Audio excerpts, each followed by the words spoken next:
Come into Subway for the new $2.50 breakfast combo. Your choice of a delicious muffin melt, like the steak and egg muffin melt or the double bacon and egg muffin melt, and a delicious cup of freshly brewed Seattle's best coffee. Just $2.50. Subway. Eat fresh.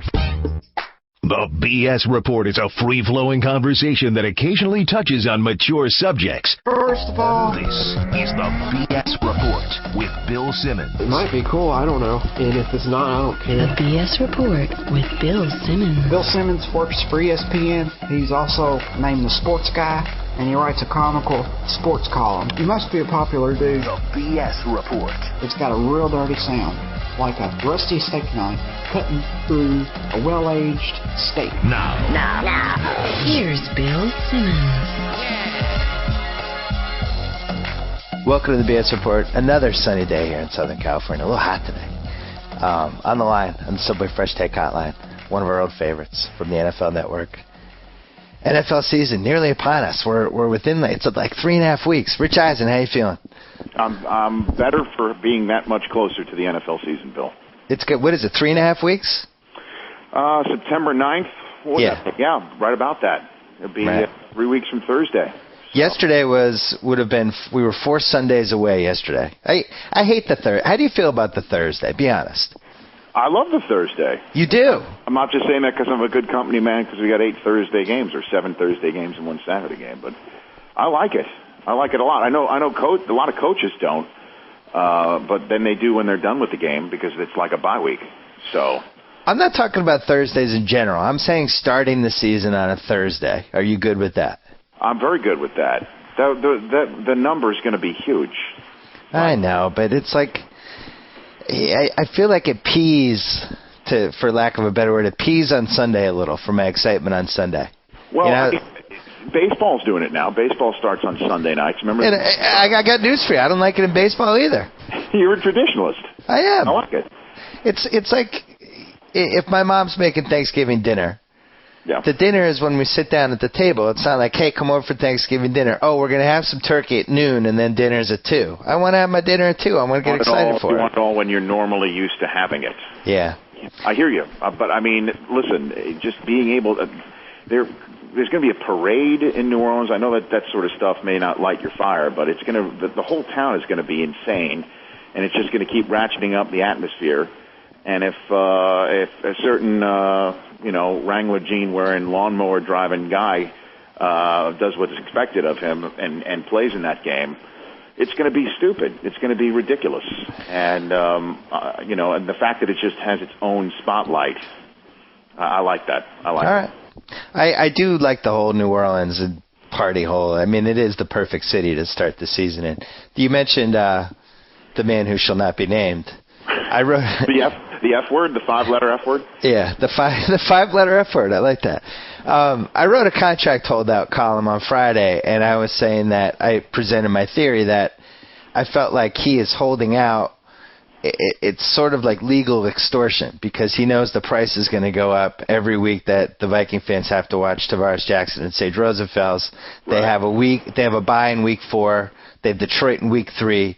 So conceivably he could hold out and they'll be 2-1 or 1-2. Fans will be panicking and his price just goes up each week. Now, the readers pointed out that this would ruin his consecutive start streak, and he's got to come back for week 1 or that streak goes out the window. We've discussed this because Marshall Faulk on NFL Total Access last week put out a theory I had not heard yet that Favre wants no part of the Saints, wants no part of it. And certainly with his ankle feeling, as cranky as it probably does right now, he wants no part of him. So I'm like, so wait a minute. So what are you saying? You're saying that he's going to come back and then miss the game because he would lose his streak because of that, and that the Vikings, in a tip of the cap to him, would have him on some sort of reserve retired list or something like that, and preserve his record for when he's ready to be put on the active roster. Ooh. There are maneuverings that can keep his streak intact, because they would have to put him, if he doesn't start the season with them, they don't want to put him on PUP because that's a 6-week layoff. They would put him on some sort of reserve retirement list where they could take him off the list at any moment, week 2, 3, or 4. So, did you just go acronym on me? I think I did. I went pup on you. Go pup. But I wasn't prepared for that. When I went pup, that would be. But I did go pup on you. I like the Falk there. I didn't realize. And also, listen, man. I mean, I don't think he's doing this for money. Do you really think he's doing this for money? Yes, absolutely, 100%. And I didn't realize that Marshall Falk mentioned that on the show, because that was I came to the same conclusion. I think that week one New Orleans, if he's not healthy, he's going to take a pounding. And he wants no part of it. Marshall swears he wants no part of it. Well, Warren Sapp was the other analyst on the show, and Warren has a certain respect for Favre, because these two guys, went at it twice a year with the Battle of the Bays for all those years. Warren even has an oil painting in his house of the moment when him and Favre went grill to grill on the field. That's some inside access for you. There's an oil painting of that moment in the house of Warren Sapp.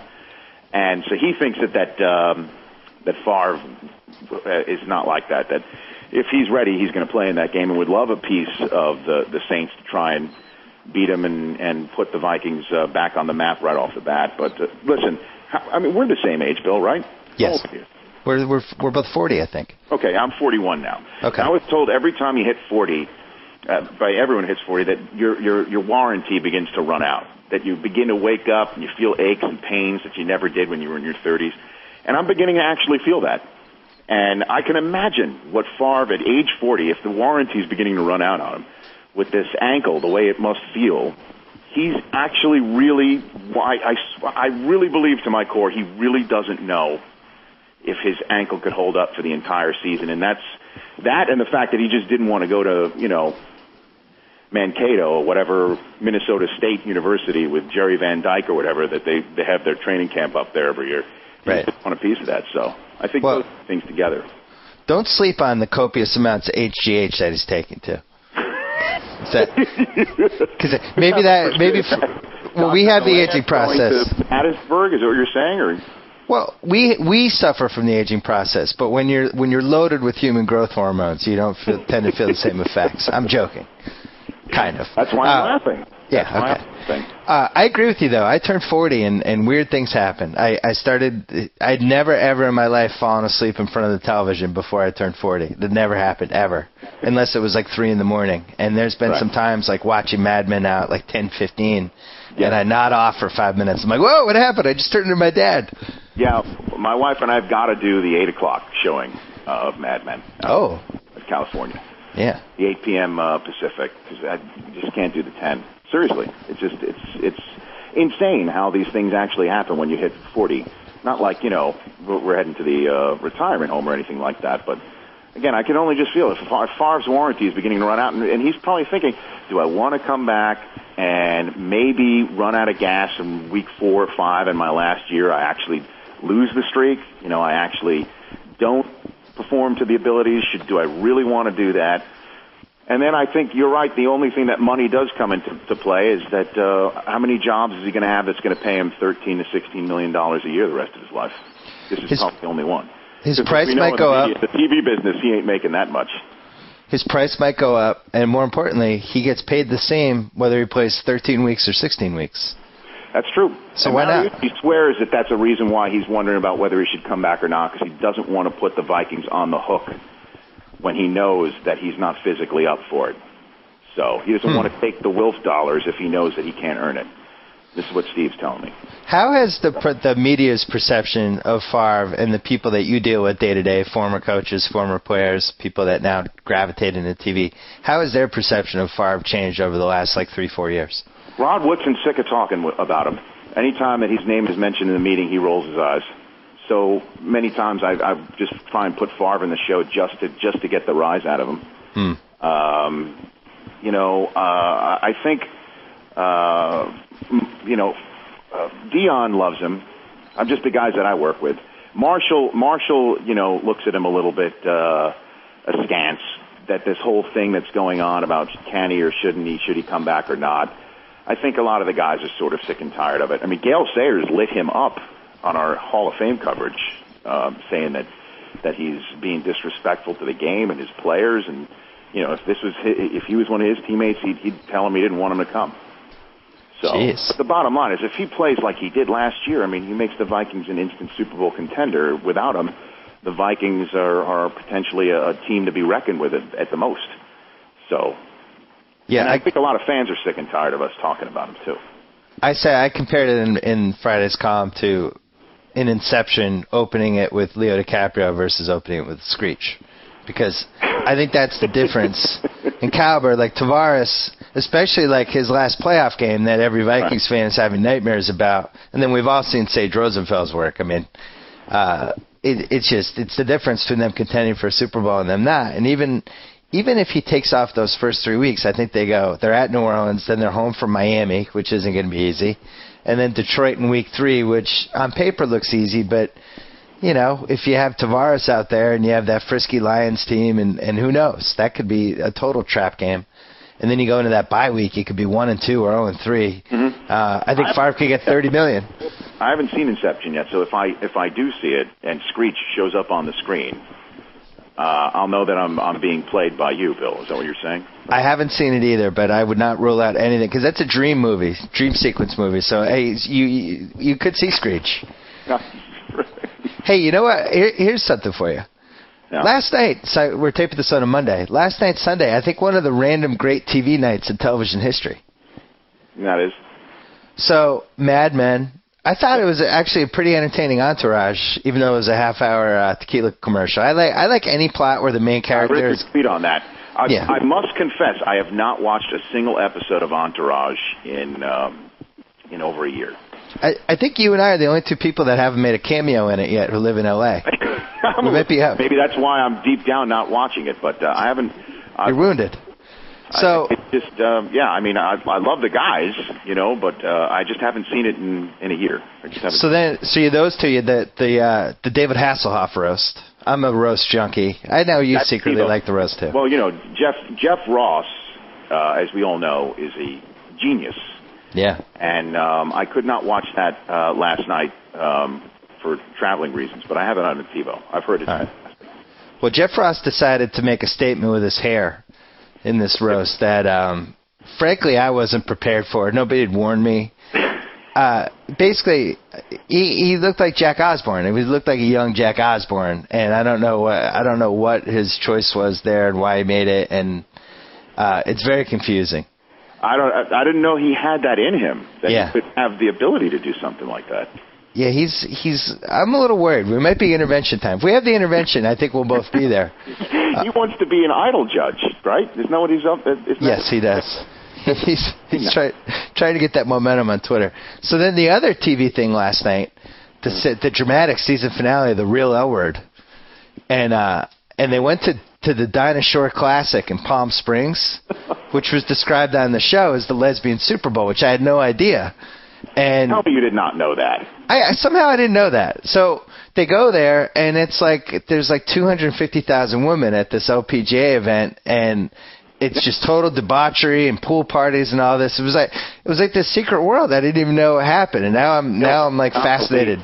That somebody like yourself, where very, very little escapes you. I know. A piece of the sports landscape you did not know. Didn't know. No, that's been the case since Dinah Shore has been alive. They call it Dinah. I mean, it's one word status. They just call it Dinah. We're going to Dinah this weekend. Now that I didn't know. I didn't know that. But I mean, it was described in the same reverent tones, with the same sort of short, one-word short, like acronym stuff like that, language that we would describe Mardi Gras, Super Bowl, things like that. I just had no idea. So I was riveted. It was a great 4 hours of TV. Right. We had 1 week of football games, preseason. I tried to watch So that's basically going to be. Now, does that Sunday night viewing go away for you once the regular season begins, or no? Then it goes. Which of those shows is TiVo DVR worthy to you? All of them, or once football starts, all that stuff goes in the DVR, and you watch it the next day or whenever there's time. Football trumps all. Oh, sure. Well, I'm just wondering because there's only so much time in the day. Yeah. Again, I've always told you, never met you, I have no idea how you write as much as you do. So I'd imagine there's got to be some of these shows, like The Real L Word, has got to go further down your season pass or even off.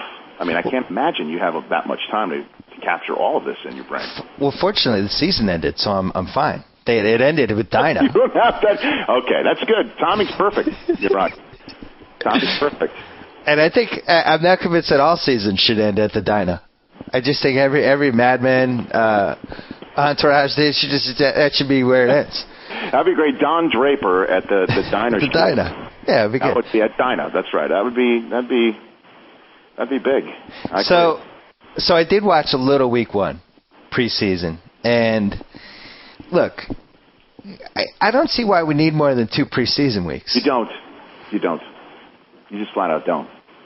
I mean, it's just that simple. I mean, you got to get these guys, knock the rust off. Maybe you play game 2 and, begin to get some stamina built up, but then let's start playing football. I totally agree with you, and so does everybody in the NFL, and I don't know about the Players Association. As you know, that they came out and the day that the NFL sort of made a media blitz on this topic about a month and a half ago, they had Tom Brady and Ray Lewis give some quotes that were very strong in the stance against expanding the season, or as they call it, enhancing the season. Pardon me. But you just need 2 preseason games is all you need, man. Let's get going. But you could already see. I mean, our NFL Network's numbers go way up once we start airing some preseason games. I mean, it's people can't get enough of it, which is great. But I think let's start playing games. Let's start doing it. Let me unveil the Simmons plan to you. Mm-hmm. Not to be confused with the 19 other Simmons plans that I've come up with. 2 preseason games. Mm-hmm.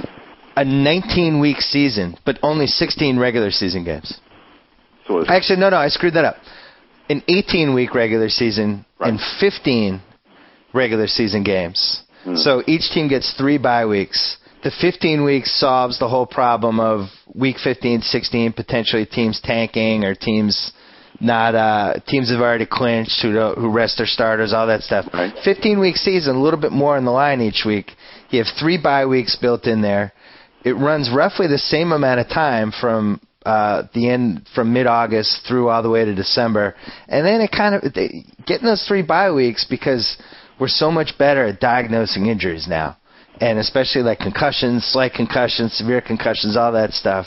I like having those 3 bye weeks during the season. That I like making sure that these guys are healthy and ready to go. Why doesn't that work?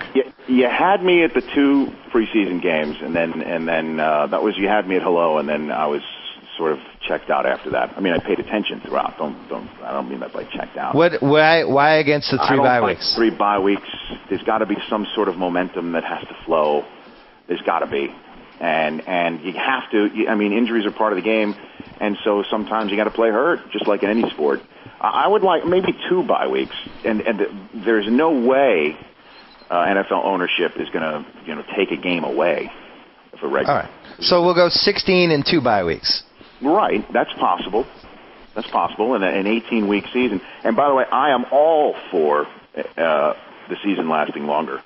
It's like I've been fortunate to do this job for 7 years now, and I feel like what Jim Morris Sr. told me when I asked him about being a coach after so long, and he says that the losses were harder to take, and the feeling lasted longer than the wins would last. And I feel that way every off season or non-playing season just feels longer. It just takes longer to get from the Super Bowl to the preseason every year. So I am so up for sticking the Super Bowl deeper into February and maybe having a draft in early May. I'd love it. I would absolutely love that. So, and maybe 2 bye weeks, that would work. I think that'd be great. You put the entire playoffs in sweeps month of February. Everyone wins. Wow, now you're getting ambitious. That's what I'm talking about. That's the Eisen plan. I mean, you start the season at the same time, and you have the regular season go longer. Wait, hold on. Wait.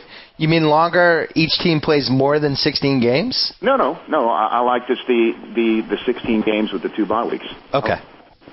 I'll go with that. But again, I think ownership is going to want more regular season games. That's more games that can be televised, more revenue that's brought in because of it. It's terrible. You can't do that to the players, though. I think they take enough punishment already. Well, it is a long season. And by the way, none of this, not the Simmons plan, not the Eisen plan, or anything in between, I think, can ever prevent a team from tapping out like the Colts did in the middle of the Jets game in Week 16 last year. I mean, the bottom line is, if you have the ability to rest your guys and keep them healthy for when the games really matter in the playoffs, teams are going to do that.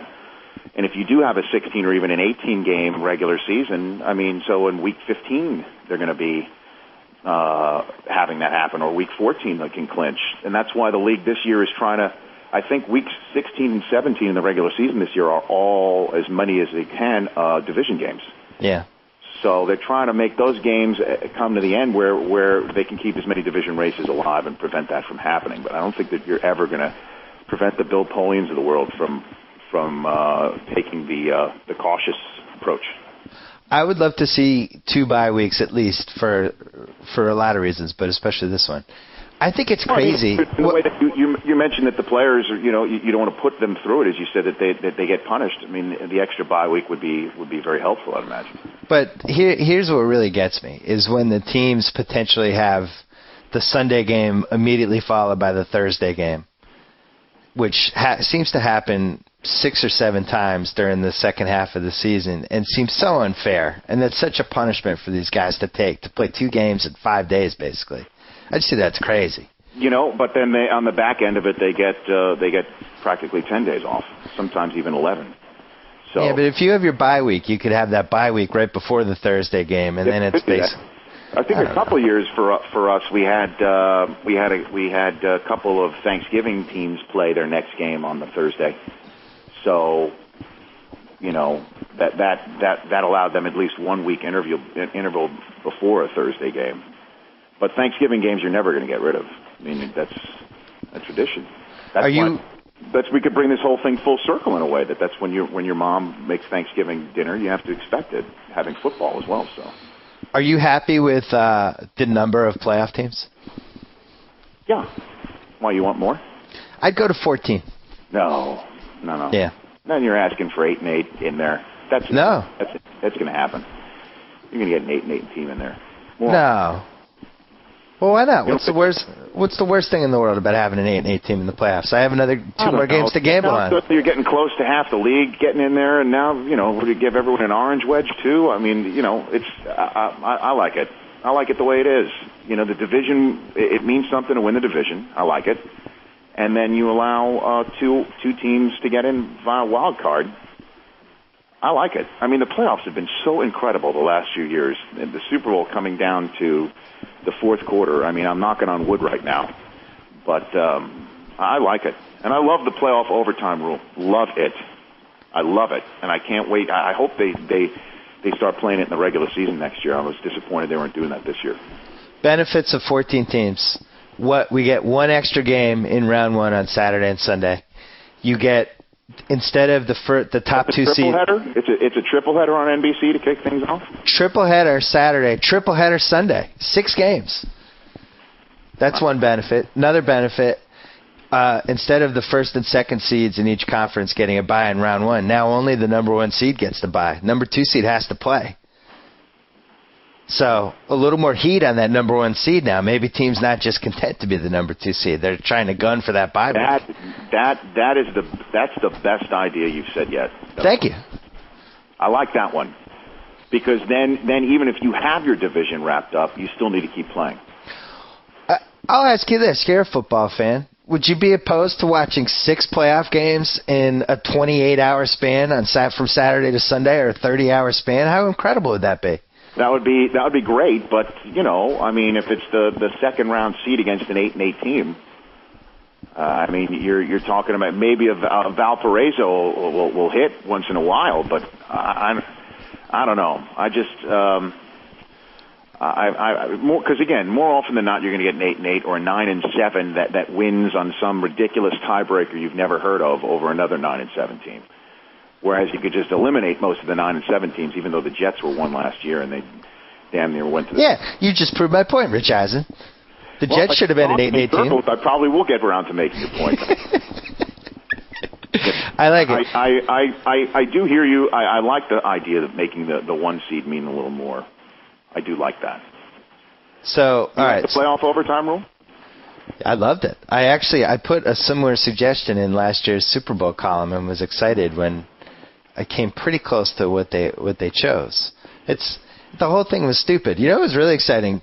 Our buddy Gus Ramsey, we were playing a little Madden online this weekend, which is my virgin experience playing Madden online. He's been trying to get me to do it. California, him in Connecticut. Yeah, and this is we've been going since 1982. We've been playing video games, so this was really a historic night for Tecmo days, I'm sure. Yeah, it's a historic night for all of us, and I hadn't really played in 4 years. I don't want to compare it to Sugar Ray coming back against Marvin Hagler or Jordan dropping the 55 in New York, but really it was in the same ballpark. I'm not going to lie. And the first game we play goes into overtime. So we're waiting for the coin flip, and they flashed a little graphic. We're using the new rules here for this game. If a first team scores a touchdown, game's over. If field goal or less, whatever. Already used it, is what you're saying. So excited! So excited to see the new rules thrown into Madden. It got me fired up for the season. So here's this thing, because every player in the NFL, as you know, plays Madden. It's ridiculous. Yeah. We have for when players come and visit us, mostly in the off season, and we've got a Madden set up in our green room. I mean, everybody plays Madden. So coaches are very concerned that because there's no new overtime rules in the regular season, that they're going to be facing the most live bullets imaginable with this new playoff rule, overtime rule. So Madden can be a way to get everybody up to speed. So there should be fewer excuses or complaints that I didn't know the rules, because if they're playing Madden, which everybody pretty much is in the NFL, probably except for Favre, but you know what I mean? I couldn't believe that they half-assed it and only did it for the playoffs and didn't just have it for everything. And it's funny to hear it's probably not. It's not half. They didn't half-ass it, but I know how you could view it as such. It's just change is so difficult in the NFL. There's just so many owners who are quote-unquote traditionalists, and for them to just say we haven't studied it, we haven't. I mean, to go ahead and just implement it throughout would have been a major sea change in the eyes of many people. So well, wait a second, though. It goes here, and then we'll figure it out. So.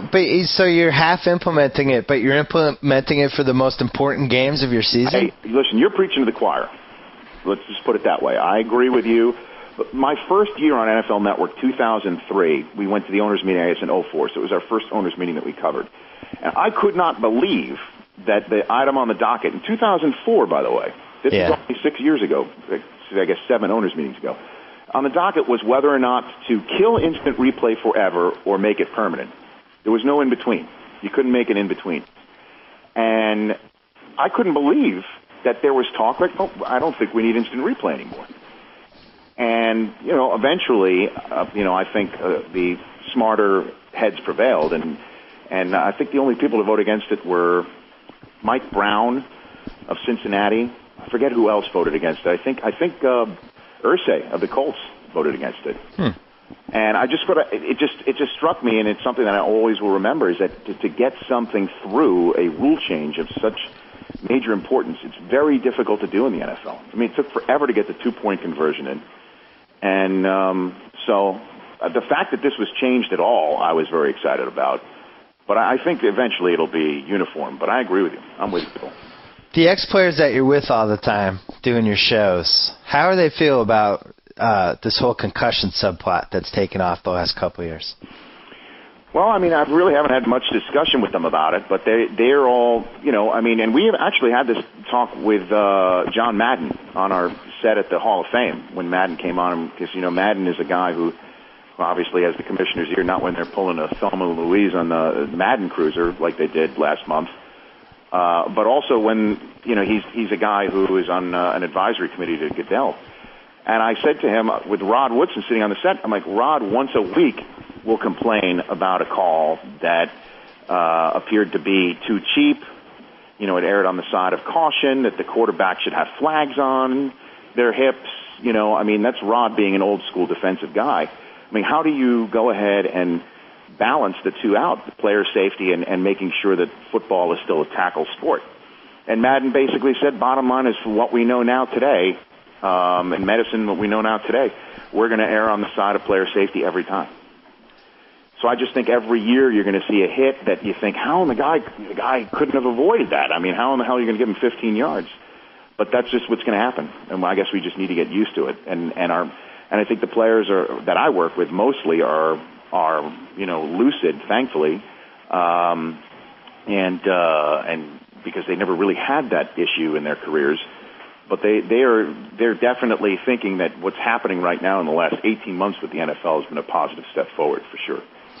And it seems like potentially they're going to have, maybe we'll make some advances with helmets and mouthpieces, all that stuff that will kind of reduce these potential outcomes with the concussions. Apparently, there's a mouthpiece that that the Saints used last year that was very cutting edge in helping them train even.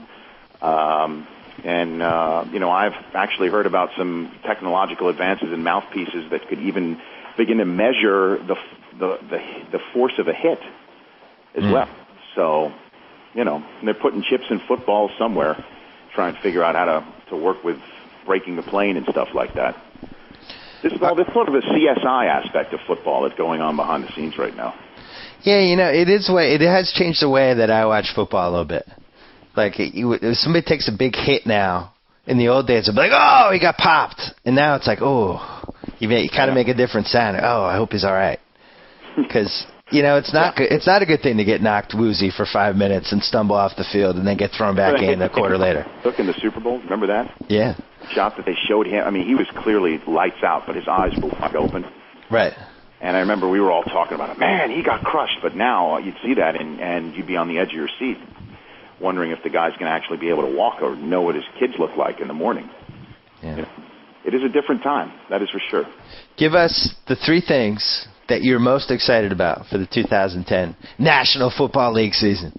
Oh, man. I think the biggest storyline, the most exciting storyline is the Washington Redskins. They're going to be, every single game they have is going to be filled with drama in one way, shape, or another. If they're good or if they're bad, Shanahan with McNabb having a lot to prove, Hainsworth being a potential ticking bomb sitting in the middle of that defensive line, everything about him.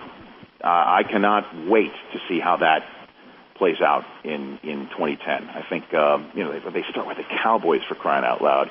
The 2 Eagles games are going to be intense. Then McNabb, as we all know, has had great success against the Giants. That's 2 more games right there. 6. You're up to 6 great games with the Redskins. Oh my gosh! And I don't even know off the top of my head who they're out of conference or division schedules against. Just everything, but just of who they are and what they've done, and how many eggs are in the McNabb basket.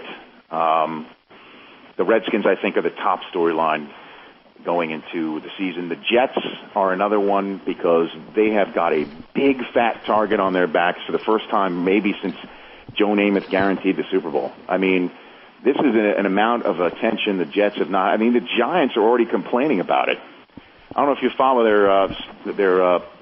their media guy, Pat Hanlon, on Twitter, but he is going off on the Jets. And I even said to him, Pat, you've owned the town for 4 decades. Let them have a minute. Yeah. Plus, their coach is putting a big fat target on their back in the same way that a Super Bowl team normally has, and they didn't even make the Super Bowl last year with a second-year quarterback, LaDainian Tomlinson having a lot to prove. All of these moves, the Revis scenario, how that plays out, that's another thing that I'm looking forward to. And man, I mean, there's tons of ties for third. The Bengals with Theo, the Patriots. Who knows what they're going to look like? I mean, they could be anything. Yeah, they really are. They are really anything. Pete Carroll's first year back in the NFL. Those are probably other ones that I'd throw out there. And I think the Raiders can be an interesting team too. They always are. And you didn't even mention Roethlisberger or Favre, just from a compelling news story standpoint. I just did a favor, I guess, for all the people who have been listening to this podcast in the beginning. We did 10 minutes of Favre. No, I know. But Roethlisberger too. I mean, I guess. I mean, when's he going to start playing? Mid-October, probably. I mean, I'm not saying it's a fun story, but it's compelling, and it's something that we're all going to have opinions on and discuss. You know what I mean? I totally hear you. I think the 2 that you left out, or the story that you mentioned the Raiders, but I do. The more that I'm studying this season, I'm not done. I haven't made my predictions yet and that stuff. But, every year we see a weird team come out of nowhere and make the playoffs. And even last year, the Saints, not totally a weird team, but still a surprise team to some degree. I think this year, between the Raiders, the Lions, the Rams, one of these teams that have been truly terrible might actually be able to make the leap. It's possible. I mean, that the Saints weren't in that category last. No, they weren't. In our preseason poll on NFL.com, fans had the Saints ranked 15th going into last season. Right. So they did come out of the middle of the pack in many people's minds for sure. I have my eye on the 49ers. I think they really, if their quarterback can really play, if Alex Smith can get his, upward trend moving, they really have, the coach and the mindset, the defense. Patrick Willis is a beast. Offensively, the quarterback, I think, is the only question mark. I mean, they got the receivers, potentially. Frank Gore, the inconvenient truth. Vernon Davis has been out of his head last season. Ever since basically Singletary sent him back to the locker room, He has been out of his skull. And that division is there for the taking, I think, in many ways. That's a team that can take a big, fat step forward. My only concern with them... They were almost poised to, if you remember last year, Bill, until Favre beat him in the last second. They'd have been 3-1 had that happened, So that would, I'm looking at them as a possibility. Hold on. The only thing with them is that it feels like I've watched that bandwagon fill up before. The sleeper bandwagon for them. Seems like it's happened in the last 2 years. A lot of people are talking Chiefs, too, because they've got the new coordinators. Oh, God. Thomas Jones has been a very productive back with Jamal Charles, who had he was a fantasy waiver wire darling of the second half last year. And, Dwayne Bowe is apparently in shape finally. So that's a team that could surprise, too. And I think everybody's waiting for the Houston Texans to finally put it together, win 10 games, and make the playoffs and see what they can do. Because they certainly have the offensive pieces. There's no doubt about that. So last year... Have I mentioned most of the league already right now? Yeah, we pretty much hit every team. Last year we had the Broncos, who were unable to sustain it, but for about 8 weeks they were the team. Like, oh, my God, where'd these guys come from? Right. And it usually happens every year, and I wouldn't be shocked if it was the Lions. I got to do more research on it, but if Favre held out, or didn't hold out, but if Favre was gone for the first couple weeks, and you look at that division that they're in, not inconceivable that they could be good. Bill, if the Vikings falter, I think the Packers come right in there. I like them a lot. So who would you pick at gunpoint? For what? Everything. Yeah. Super Bowl, I would actually take Ravens-Packers. I think the Ravens are obviously a secondary big question mark, but I like all their pieces. I like them stepping forward, and I like the Packers too. I like Aaron Rodgers to be one of the elites, and if their defense can get it together, that's what I'd go with right now. But obviously, I've got 16 other teams I like, as I just mentioned. I agree with you on the Ravens, although it does seem like there's a lot of people on that one right now. I know. The Ravens and Jets are the two that everybody seems to be pointing to as the AFC teams. I think the Jets are just going to, they're writing a lot of checks, and I sure hope they cash them because it's going to be very interesting with the Jets being good or even taking a step forward.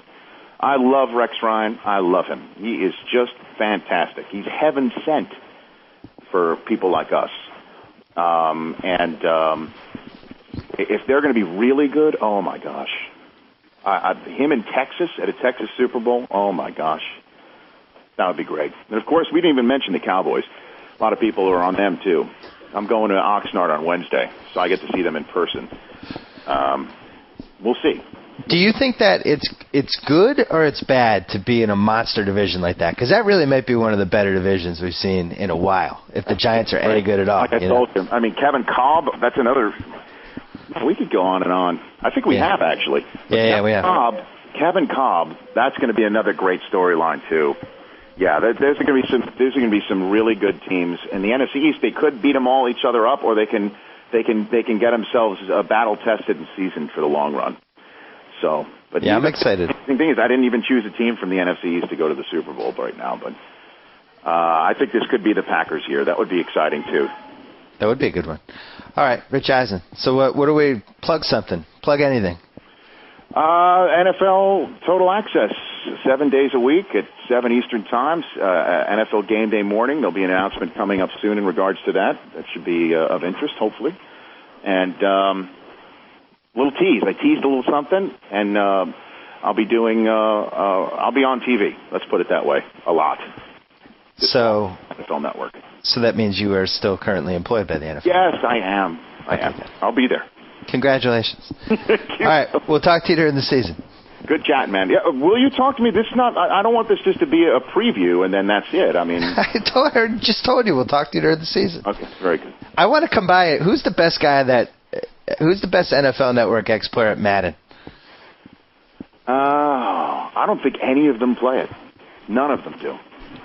I have not once, because we're on the clock, we're working, but I'll ask around and I'll set something up. Let's put it that way. If there's somebody who's who's claiming to be a kick-ass guy, I might have to stop by the studios and just dismantle him. Stop by anyway, Bill.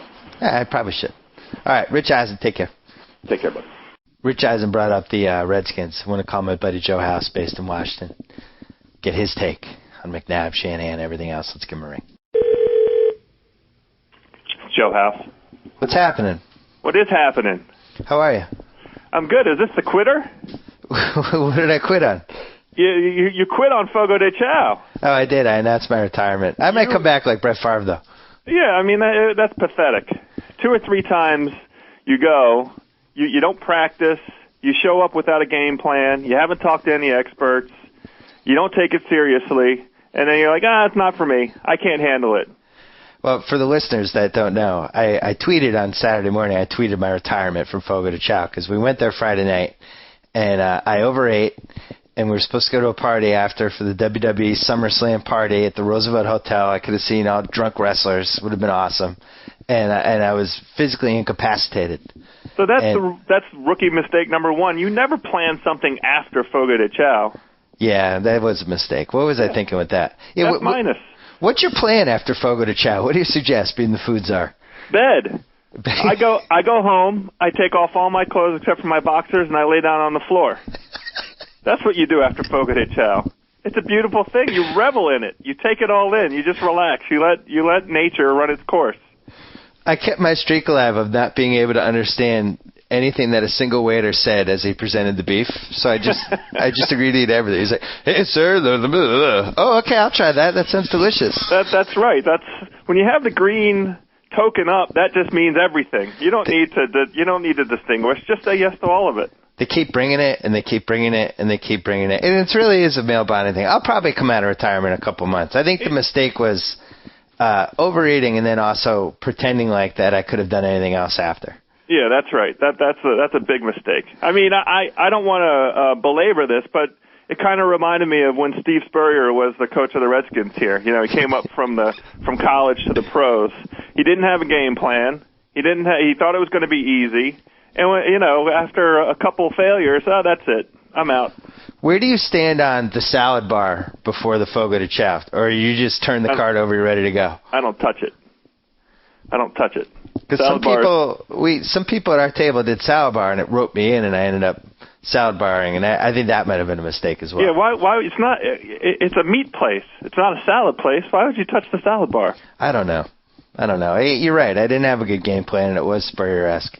One of the highlights was our friend Brad, who kept eating and actually berated the ribs guy at one point for giving him a skimpy cut of the beef. I think I'd like to have a meal with Brad. Well, he just went, and then finally finished. We're sitting there, and he goes, "Oh no," and just runs off. And then came back 10 minutes later. And was like, that wasn't good. That wasn't good what just happened. So that's one of the great things of Fogo de Chao. You never know what's going to happen to the people at the table. That's absolutely right. Do you think there should be – see, I feel like it would be a form of like a hot dog eating contest, the Nathan's thing. But I would love to see just who could outlast who at a Fogo de Chao thing. Just how long somebody could keep the card green. Well, I guess, part of that thing, you'd have to have some rules in place for the duration of it. Because I'm a real slow eater. I don't eat fast. So I could never do any of those food competitions because I'm not good timing-wise. But I can sit and eat for a couple hours. I'm happy to do it. It brings a big smile to my face to sit, 2 hours, 2.5 hours, 3 hours. And so, my plate wouldn't be empty every time the guy came through. I'd have the green card up, but, you'd have to come up with some rules. Maybe the plate, maybe. Well, I would say maybe the plates would have scales. Oh, that could be good. And you'd or have you could to do have a weigh-in before and after. Oh, that'd be interesting. You could always do a weigh-in. Maybe the plate would have scales, and if you were eating, you get 2 pounds of food per 20 minutes or something. Oh, I would lose. I can't do anything in with a deadline. Can't do anything with a deadline. So maybe, we'll have to figure this out. We'll come up with something off the air. You brought up the Redskins. I did. And I just had, you're following Rich Eisen on the BS Report today. Wow. He brought up the Redskins as the number one thing he's most excited about for the 2010 season. Well, for obvious reasons, I feel the exact same way. It is a stunning, kind of experience to have a football team that looks organized show up, at the very first preseason game like this. I mean, it's tough to rein in the enthusiasm when you see a team come out with a real quarterback. I don't think the Redskins have had a real quarterback, but for the 4.5, 5 games that the Skins got out of Todd Collins that took them to the playoffs in 2007. The Redskins haven't really had a genuine article quarterback in, 10 years, 12 years. Hey, hold on a second. Todd Collins, I know he played well, but at no point did you ever feel like, we're in awesome hands here with Todd Collins. You just kind of held on for the ride. Just competent hands. Yeah. But that all by itself was a unique experience. You've never had a star at quarterback. Even when you won the Super Bowl with Rippon, he wasn't a star. I think the last star you had was Theismann, right? Theismann was the last quarterback star. Yeah. Doug Williams also had a great year. He had a great year, but not a star. Rippon and Williams each had, top of the league years, those years that the Redskins won those Super Bowls. But neither one would be regarded as stars. They just had awesome years. And they bounced around. It's a totally transformative experience, though, to go from a quarterback who just looks lost. And I hate to heap on poor Jason Campbell. He really never had a chance. 6 different coaches and 5 different offenses and all the rest of it. But just his facial expression was always confused. He always looked confused on the football field. And to see Donovan come out and just run the thing, it's like, wow, this is what it's like to have a real offense. And he's in FU mode. He is in FU mode. Total FU mode. So it's an intriguing team. It's exciting. It's just exciting to have an exciting football team at the beginning of the season. And as Rich pointed out, every NFC East game is going to be awesome. 6 of those 16 games that you're going to play in the regular season are just going to be must-watch appointment television. Yeah, assuming everybody stays healthy. So I'm knocking on wood right now that all of the team's main players remain healthy throughout the season. You're convinced Shanahan is still throwing in the mid-90s? Well, what can you tell from one preseason game? But I love the way he handled Hainsworth. That was all fastballs. Right down the middle. Nobody could touch him. You know who loved Albert Hainsworth this year? Who? Gilbert Arenas. took him from out of the basement in Washington sports fans' hearts. Yeah, Gilbert, that might be the story of Washington sports in 2010, 2011. It could be the year of redemption. All of the teams could be, on the upswing, uptick.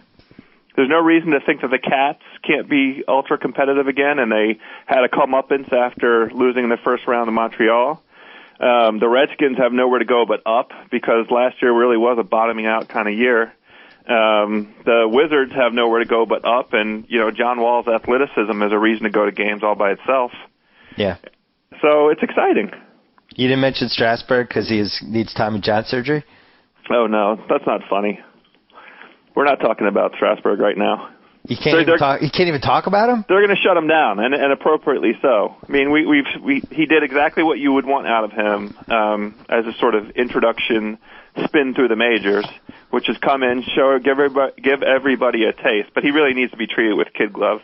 But I just spent $535,000 on his rookie card. Was that a mistake?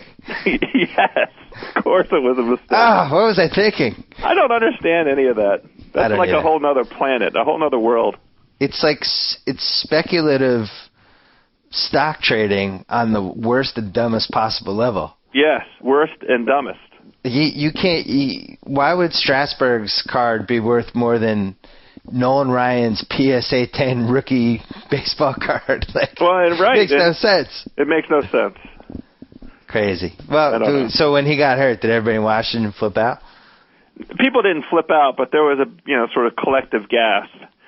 I mean, he regressed to the mean pretty quickly. He had his first 3-4 starts were awesome, but now that everybody's seen him and they started playing some teams with some competent offense, he got hit around a little bit, and it's just been a learning experience. It's great though. I mean, if you're a baseball fan and live in Washington, I don't mind watching him take his lumps. I think this is all part of the critical reps session that is necessary. And like I say, I hope they shut him down pretty soon. Yeah, you called me after one of those games, and you were about as excited as I've heard you from a random regular season game about how into it the crowd was and all that stuff. Yeah, I mean, I think it was probably after his debut, and that was the most relevant night of baseball in Washington D.C. and since the Senators left in the early 70s. Wow. So it was cool. It was cool. I always was jealous of your reports on Pedro, how you had Pedro for those couple of years in Boston where he was so dominant, and what that experience was like going to those games. I was reminded of something that I hadn't put in a column when I wrote about Pedro recently. And this is the only time I'd ever seen this dynamic when you went to a game. So we'd go to the game. This was 99, 2000, before he hurt his shoulder, like a few months in the 2000 season for a little bit. And then he couldn't throw a complete game, so we knew. But there's an 18-month stretch there when you went to the Pedro game, and the no-hitter was in play before the game started. And you'd sit there, and if he gave up like a dink single in the second inning or something, the crowd would groan because everybody was thinking about no-hitter from batting practice on. That was just like, tonight's going to be the night. He's going to do it. And I've never, ever followed a pitcher before since that gave you that feeling. So that's the thing I'm looking forward to. So, I'm kind of knocking on wood. Just let Strasburg be a little bit healthy. He clearly has the talent. That's the thing that's so enticing, and you can get so irrationally exuberant about watching him. He's so dominant with so many different pitches, and, the potential for greatness is there already. And so you just want to let it marinate a little. You want to you want to give it some Tony Allen. It's a Tony Allen marination. You want to give it some Tony Allen marination. I'm glad you brought up basketball because you and I haven't even discussed this in private. The USA basketball team down to 13, headed to the World Championships. My first question: do you care? I always care. I always care too because it's USA basketball. Okay, and when you watch, I watched the Hall of Fame induction ceremony Friday night. You watch that, you're reminded of how unbelievable that 92 team was and how meaningful it is to put on that USA jersey. I mean, I don't mean to jump right into cliches. Actually, all I do is speak in cliches. But, that USA basketball team means something. Yeah, well, it means something to everybody but Dwight Howard. Now, how does Dwight Howard, I saw today he's in China teaching some clinic or something. How is Dwight Howard not on that team? Give me one explanation for Dwight Howard not being on this team. You're not going to get an explanation out of me. Wait, did he think he's all set with his big game reps and his performance in the clutch and being the man? He's all set in those departments?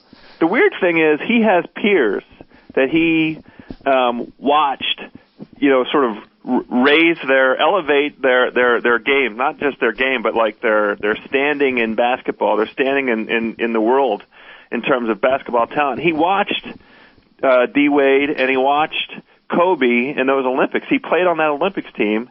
He knows what went into those guys' dominance and how sort of transformative it was for them, to dominate at that level. And it's curious. I'll put it that way. It's curious to not see him at least sort of look at this thing as an opportunity for himself. He got really bad advice from whoever told him that it was okay to skip it. And on top of that, forget about really arguably nobody needs the big game reps more than he does. Especially we need to get the ball down to you because they can't stop you, and if you keep scoring, we're going to win this whole champion. I think he needs that. But then on top of that, I think this somehow has become Kevin Durant's team because there's no other big stars on it. Yeah, and that's he's the getting answer. He's getting a lot of media attention. Why wouldn't Dwight Howard have wanted that to be his team? That would have become his team. And think about this, at an absolute bare minimum, he would have had, kind of a free shot at taking free throws under pressure. Isn't that something that would help him?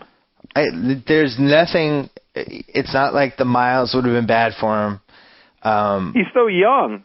It's just and he's it drives a me physical crazy. Freak. He could have handled the miles. And they really need him, as evidenced by the fact that Tyson Chandler is going to actually play significant minutes for this team. Yeah, I will tell you, as a Washington fan, I was really disappointed that they cut JaVale McGee, and I think that they're going to come to regret that, ironically, because they have a whole bunch of swing players and outside shooters, and another athletic guy in the middle looks like it would be really helpful for that team. Yeah, well, that brings us to the next topic. First of all, shame on Dwight Howard. I don't understand how he's not on this team, and part of me hopes part of me, I would never root against the U.S., but if they did lose, I would hope that he'd feel bad and would feel that that's on his conscience. I totally excuse Kobe, even LeBron, whatever. We all know LeBron doesn't care about anything at this point. I think all of the guys that were on that 2008 Olympic team that carried, really carried their weight, get kind of a pass. Carmelo. Kobe. Right, Carmelo Kobe, LeBron. Yeah, Kobe, LeBron, Wade, Carmelo passes all of you. Yeah. I feel the same way about Bosch. Why isn't Bosch on this team? What's he doing? Because Bosch he took his talents to South Beach. Sure he did. Yes, he did. Well, I don't think. See, I disagree. I don't think Bosch needs the big game experience. He's been in 2 playoff series in 7 years. I think that's more than enough. He hasn't played a playoff game in 3 years. That could be exciting. What if that's the strategy that teams use this year in the playoffs? It's hack a Bosch. Let's see if Bosch can make a pressure free throw.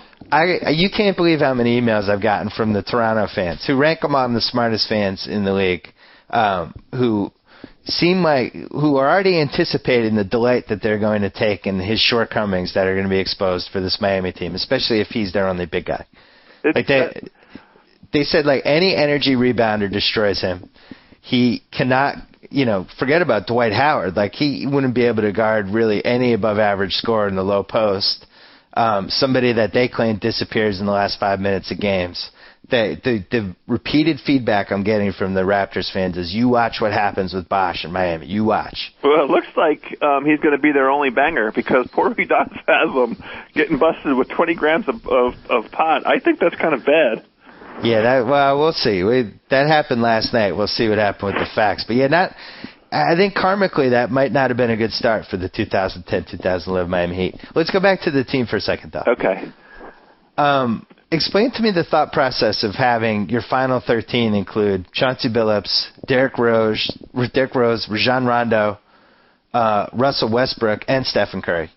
I can't explain it to you. It looked as sort of disheveled and discoordinated and uncoordinated, and I made up a word in there, as you might expect, throwing guys like that together. The game stunk. There was no rhythm. There was no flow. Yeah, Chauncey got hot and made a whole bunch of shots, and I think that's going to end up being the saving grace for this team. Oh, see, I disagree. I think that's going to be the flaw of this team because we've all seen Mr. Big Shot when everybody defers to him. When was the last time that worked? 2004? No, what I was going to say, though, is that three-point line is so short. Yeah, no. Good God, it looks like you and I could shoot 50% from there. Do we need Derrick Rose and Rajon Rondo on this team? That's my first question. That's exactly right. Two guys who aren't outside shooters, who I think Rondo's a better defensive player. Rose better better as an individual scorer, but we don't have enough minutes for both of those guys. Are they going to be happy? If I were you, I would have been rooting for Rajon to have gotten cut. He doesn't need to be on this team. But he killed it apparently, though, especially on defense. Oh, I believe it. He killed it, all playoffs. Yeah, but he's really coming into his own.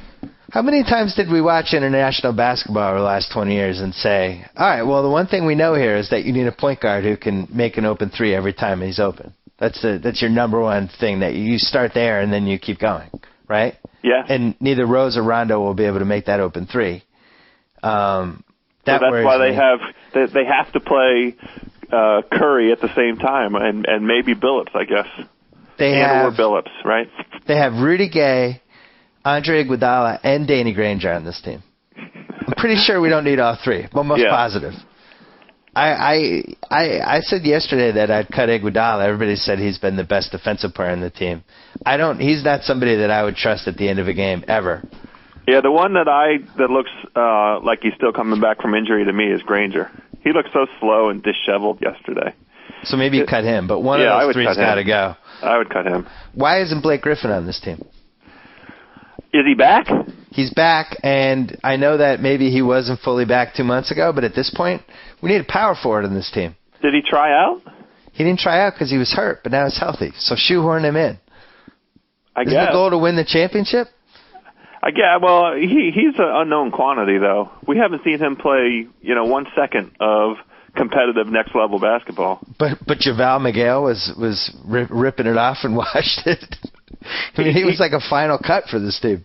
Yeah, but he's played in the NBA. He's played 2 seasons in the NBA. He's played NBA minutes. Well, I've seen JaVale McGill. I've seen some of those minutes. I'd rather take my chances with the consensus, no question about it, number one pick. I just think they're too small up front. I mean, that's not a news flash. I don't understand the construction of this team at all. I agree. It's very weird. It's one of these transition year teams. You know what I mean? I think they're going to lose. I agree. I think they're going to lose too. I don't think they're going to lose. I think they're going to get their asses handed to them. I think some teams can beat them by like 15 points. I think you and I need to go online and see what the odds are for some of these teams. Well, we got to figure out who's hurt, because there's some guys who's hurt. But if the whole Spain team shows up, that team is going to kick this team's ass. Yeah, same thing maybe for Argentina. All these guys, you figure, all right, they're going to play a 10-man rotation. And the guys who probably aren't going to play in this 10-man rotation are the guy, like Eric Gordon probably won't play, but he's a shooter. They actually need him. Yeah. And then one of those 3 small forwards won't play, probably Rudy Gay, I'm guessing, but he's also a shooter. But, if you think, Rose and Rondo are getting minutes, those are 2 guys that can't shoot. Iguodala can't shoot. Tyson Chandler can't shoot. It looks like Kevin Love's a little bit hurt. I just, unless this team just crushes it defensively, which I don't really see all the pieces for that to happen, they're not going to be able to rebound that well. I think a guy like Gasol is going to chew him up. Who's going to stop Pau Gasol in this team? Nobody, but here's the thing, and I think you of all people would acknowledge this. We haven't seen Kevin Durant in kind of takeover mode yet, and once they really get into the swing of these games, I mean, yesterday was an exhibition, so it's awfully tough. It's funny that you know how much I love Durant. You're putting a lot of pressure on him to be the guy in this team. I think he's up to it. I hope he is. That's a good deal for him. Listen, I love the guy, but Artest completely took him out of that Lakers series. That's still sticking in my head a little bit. He was terrible in the as that series went on. He was increasingly worse until Game 6. He was a disaster. Yeah, Even if he's 10 for 24 in that game, they win by 10. These things are all one game. They're not series. These games, these international games, they're not. I worry about Billups. They're not playing Spain in the best 3 of 5. I think this whole team's going to defer to Billups, and I think that's going to be a real problem because I don't think he's that type of player anymore. And I'm not ready to hinge my World Championships pride. I don't know why I care about this stuff, but I do. But it just seems like, man, we had a whole year to figure out this team. How did somebody should have framed Dwight Howard to play? I think I'm going to be a lot more kind of deferential. I think that, again, to me, this year looks like one of those transition years, and they didn't know until they really convened the training camp who was going to be healthy, who could try out, who was going to show up, who wasn't otherwise obligated, who would it be an imposition for or not an imposition for. So I don't feel that passionately about it. So you're not going to watch this and be totally into it? I'm going to watch every single one. I watched yesterday. I watched almost that whole game. Oh. I'm going to watch everyone and be into it. I'm willing to give them a pass. Gasol's not. I just Googled Gasol's not playing, so that helps. I think this is a transition year for all the teams. I don't think we're going to see many NBA players on any of these teams. In 2000, you mean just in general? No, for these World Championships. We're 2 years from the next Olympics, so it's just that off-year World Championships thing. So it'll be when we get our Olympics team together for the 2012 Summer Olympics. I think that's going to be a world beater team. This would have been a good year to try my 25 and under strategy. Yeah, I would have liked that. That would have been interesting. All they needed to do was bump off Odom, Chandler, and Billups. And then we could have had it almost like a crutch. Wow, look, we're young guys. We're trying something different this time around. I think that would have been cool and given them a little more of an identity than what I'm looking at right now. What is the explanation for why Odom's on that team? Veteran leader, good guy. Has kind of like he's an international power forward, I guess. So they asked him to do it, and because he's a good guy, he agreed to do it. Yeah, because he doesn't really need it like in terms of stature or I think I disagree. I think he does. I think he was a little overlooked with that whole. I don't think he's somebody that would be mentioned in the top 5 reasons the Lakers won the 2010 title. I agree, but his own self. He has 2 rings now. He does. But I think this will give him a little bit more of an identity. He's already getting a lot of good press out of it. Okay. More of an identity than being Khloe Kardashian's husband, I think. That's probably for the best. Top 5 reasons the Lakers won the title. He's not in there. And neither is Kobe Bryant, by the way. I don't know about that. You can't. Hey, I was there. They took him out, and the whole crowd couldn't speak thd quarter. They wouldn't have been. It was like 1 for 18. They wouldn't have been in the finals. He can go screw off. He dominated that Phoenix series. It was a brilliant thing to watch. Congratulations. One of the all-time greats. I just know what I saw. So you're not worried about the World Championships? I'm not worried because I've already kind of psychologically prepared for them to lose. I don't think it's a particularly well-conceived team for all the reasons we just discussed. I think they're very vulnerable. You know what we're going to do? You and I are going to research this on our own time. And next week you're going to come back, and we're going to announce what team that we would be wagering on in the World Championships if gambling was legal. Yes. And it's not going to be America. It will not be America. And listen, I have no problem betting against my country. I did in the 2004 Olympics. I bet on Argentina, and I won. I'll do it again. You and I were in on that bet together. Yeah, I'll do it again. We did it together. As far as I'm concerned, patriotism gets trumped by stupidity of the people putting together a team. I don't think it was total stupidity here because it's not their fault Dwight Howard and Bosh wouldn't play. But at the same time, I don't understand how your final 13 is 5 point guards. Yeah, I'm not unless David Codd is on the committee and we didn't realize it. That's a cheap shot. No, not at all.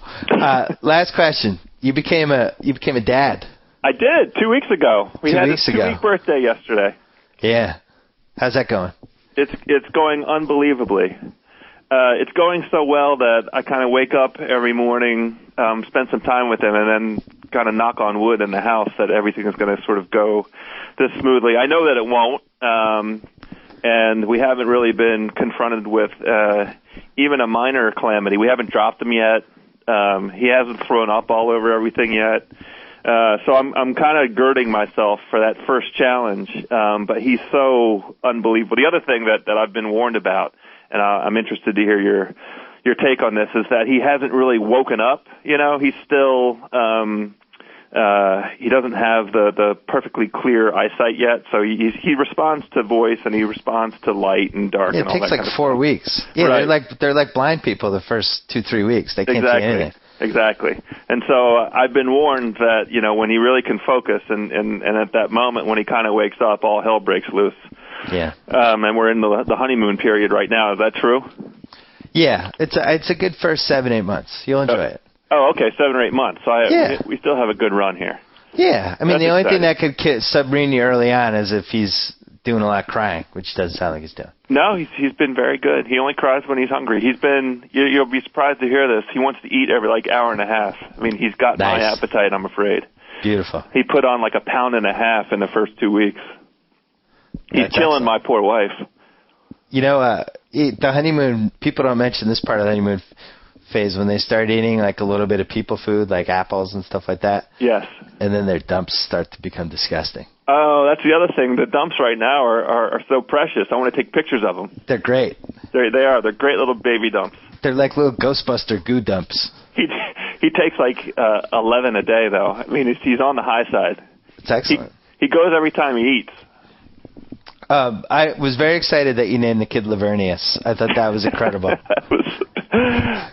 Yeah, well, Lavernius House. Well, that's what we'll call him in the podcast anyway. I think that's the right way to go with it. All right, so let's research this World Basketball Championships, and then next week we'll have our pick.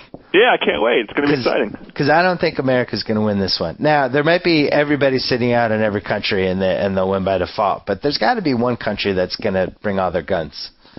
Yeah, it could be one of the Slavic countries. Yeah. Right? It could be. Who knows? I don't know. It's not France. It's not going to be that France team. How fat was Boris Diaw? Oh my God! Well, it's like an annual tradition, Fat Boris Diaw walking into to the NBA training camps. He's fatter than fat now, though. He's the evolutionary John Hot Plate Williams. I don't understand. He's on that level now. He really is. He's gigantic. I don't understand that. I mean, what do I know? I haven't had tens of millions of dollars put in front of me. I don't understand when you're a professional athlete and it's your only job, and your body, taking care of your body is your job. How you get fat. It's the way I felt about. It's so confusing. It's the way I felt about Albert Hainsworth not being able to do complete that running test that Shanahan wanted him to do. Is he going to play? Who, Hainsworth? Yeah. He already did. And is he going to play the whole year, though? Yes. I mean, if he stays healthy.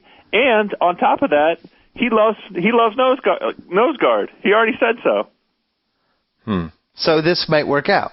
It could work out. He's never played in a 3-4 before. And, they double-teamed. Buffalo did. And he loves all that attention. He's already saying good things about it. I'm telling you, there's a good buzz for the Redskins this year. Good luck. Thank you. Talk to you next week. Okay, see you. So I get to sign off. Whoa. Thank you for downloading the BS Report with Bill Simmons. Too much fun. Check out more podcasts at the iTunes Music Store or at Podcenter at ESPNradio.com. Peace out. That concludes another episode of the BS Report, and we leave you with this final thought.